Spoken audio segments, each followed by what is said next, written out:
புதுவை உலா நேயர்களுக்கு என் அன்பான வணக்கம். நான் உங்கள் கலாவிசு, புதுச்சேரியிலிருந்து.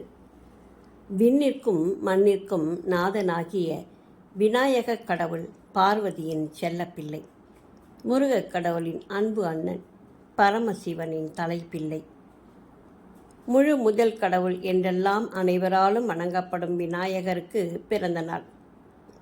இவருக்கென்று ஆடம்பர கோவில்கள் தேவையில்லை, அரச மரத்தடி போதும். ஆர்ப்பாட்ட பஜனைகள் வேண்டவே வேண்டாம். மஞ்சளில் கொஞ்சமாய் எடுத்து அதனை முக்கோண வடிவமாக்கி நடுவிலே குங்குமம் வைத்து தலையில் 2 அருகம்பிள்ளை சொருகினால் விநாயகர் தயார். எருக்கம்பூ, அருகம்புல், தும்பைப்பூ போன்ற எளிய வகை பூக்கள், கொழுக்கட்டை, லட்டு போன்ற உணவுகளிலும் அவரை வசியப்படுத்திவிடலாம். தலையில் 3 குட்டு வைத்து காதை பிடித்து தோப்பு கர்ணம் போட்டுவிட்டால் அவருக்கு குஷி வந்துவிடும். கேட்டவருக்கு கேட்ட வரம் தந்து விடுவார் எங்கள் விநாயகர். விநாயகர், கணபதி, வேழ முதலோன், ஞான முதல்வன், குணாநிதி, கணநாதன், ஆனைமுகன், ஆதி முதலான், ஐங்கரன், வேழ முகத்தான், இப்படி பல பெயர்கள் அவனுக்கு உண்டு. இந்து மதத்தில் மிகவும் பிரபலமான விழாவாக விநாயகர் சதுர்த்தி கொண்டாடப்படுகிறது.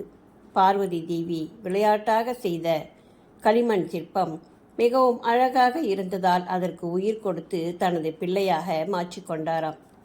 சிற்பம் செய்த களிமண் கையில் ஒட்டி இருந்ததால் யாரையும் உள்ளே விட வேண்டாம் என்று கூறி சிறுவனை காவலுக்கு இருக்கச் சொல்லிவிட்டு குளிக்கச் சென்றார். அது சமயம் சிவபெருமான் உள்ளே வர தடுத்த சிறுவனின் தலையை கோபத்தில் வெட்டிவிட்டார். பிறகு பார்வதி நடந்ததை கூறி சிறுவனுக்கு தலை வைக்க வேண்டினார்.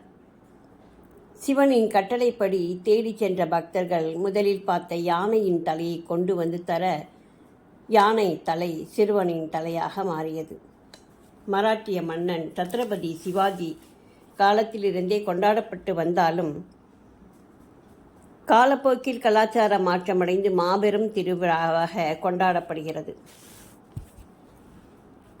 சின்னதாய் களிமண் பிள்ளையாரை வாங்கி வீட்டில் பூசித்து வீட்டிற்குள் இருக்கும் கிணற்றுக்குள் ஐக்கியமான விநாயகர் இன்று ஆளுயர சிலைகள், ஆடம்பர ஆராதனைகள், ஊர்வலம், கடலில் கரைப்பு என மாற்றமடைந்தாலும் எல்லோருக்கும் நெருக்கமானவர் எங்கள் பிள்ளையார்.